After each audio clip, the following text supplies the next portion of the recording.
Hola, soy María Paula Sánchez.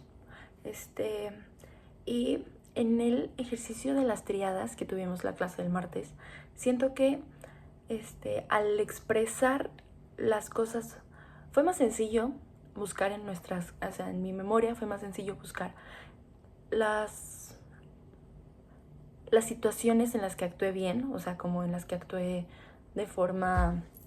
¿Cuáles eran las preguntas? Las que había actuado de forma valiente y abierta, comprometida. Sin embargo, fue muchísimo más como complejo expresar y pensar en una de las situaciones en las que actué de una forma mala, como egoísta, recriminante, indiferente, etcétera.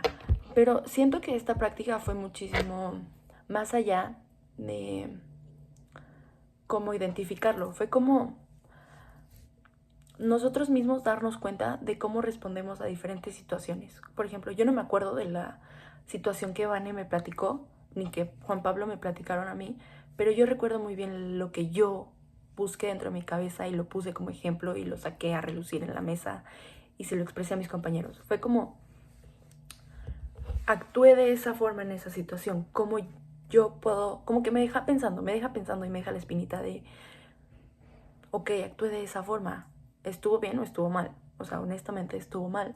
¿Y cómo puedo? O sea, a este punto ya no puedo resolverla, pero ¿cómo puedo hacer que no se vuelva a repetir?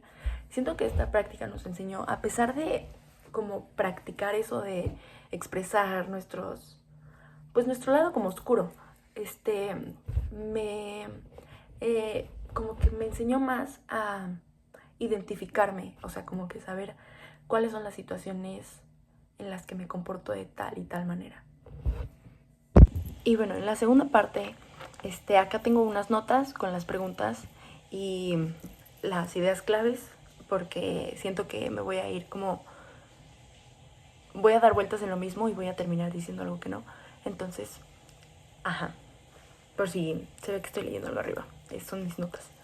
Pero en el libro Ética Nicomaquia, bueno, en el fragmento del libro de Ética Nicomaquia de Aristóteles, se pregunta, ¿cuál es el significado ético de la invitación a ser un buen hombre y amante de sí mismo? Y bueno, Aristóteles nos habla de que el buen hombre es aquel el que ayuda y aquel el que piensa en los demás antes que en sí mismo. Entonces es aquel que es noble y útil para los demás. Entonces, un hombre bueno es aquel el que hace lo que debe de hacer, es aquel al que obedece su intelecto y aquel que busca ayudar al prójimo antes que a sí mismo. Obviamente con un límite, pero o sea, en ese balance de la eudaimonia,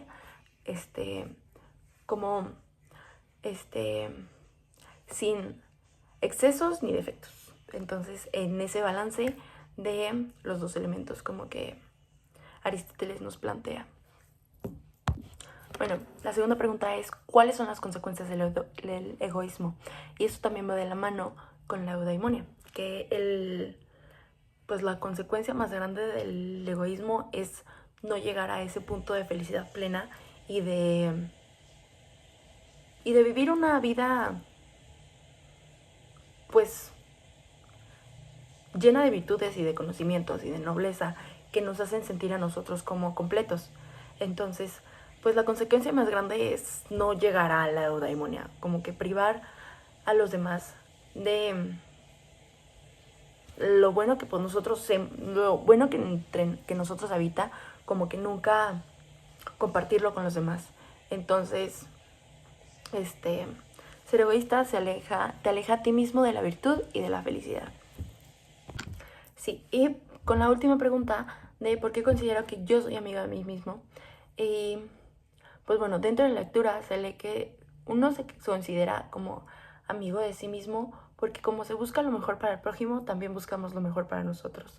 Haciendo cosas buenas por los demás, también eso nos complementa a nosotros, como personas y como el alma se siente completa después de ayudar a alguien o de hacer, o de, sí, estar para los demás. Entonces, haciendo esas cosas que te llenan plenamente, pues procura la nobleza para sí mismo. Entonces eso como que nos hacen mejor, nos hacen sentir mejor a nosotros mismos y es como un abrazo a nosotros mismos. El bien mayor también va de la mano con los actos de bondad y de aprecio, el sentimiento pues de eternidad y amor propio. Es una muestra de cómo podemos ser amigos de nosotros mismos, de cómo sí, lo mismo que los actos de bondad es el sentimiento de enteridad y es una muestra de amor propio para nosotros mismos, sentirnos completos y enteros con las personas que somos. Por ejemplo,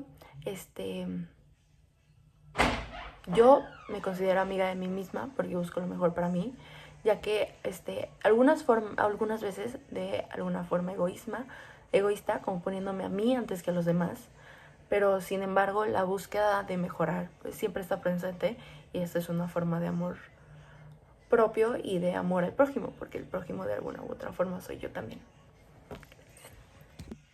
Ok, y para concluir, en la última lectura, la de Ante el vacío existencial de Viktor Frankl,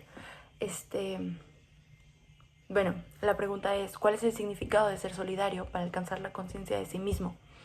Y bueno, Viktor Frankl explica cómo la conciencia es la forma en la que nosotros le damos un sentido único que está escondido detrás de cada situación a la que nos enfrentamos pues todos los días.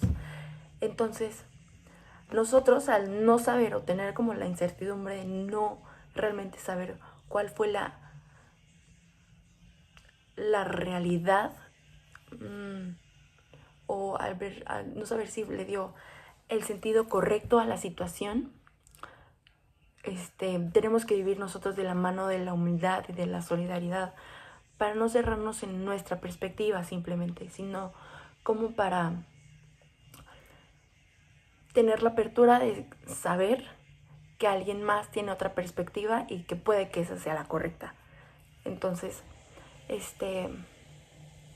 tenemos que tener como ese sentido de apertura para tener en cuenta que no nuestro pensamiento es el ideal siempre y nuestras conclusiones son las que son, o sea, son las que son y con las que me voy a quedar, sino tener esa apertura de conocer a los demás y de conocer cómo cuál fue su perspectiva o su cosmovisión de la situación y pues de la vida en sí. Y cómo no cerrarnos y vivir en esa humildad de también escuchar a los demás. Y ya, gracias, buenas noches.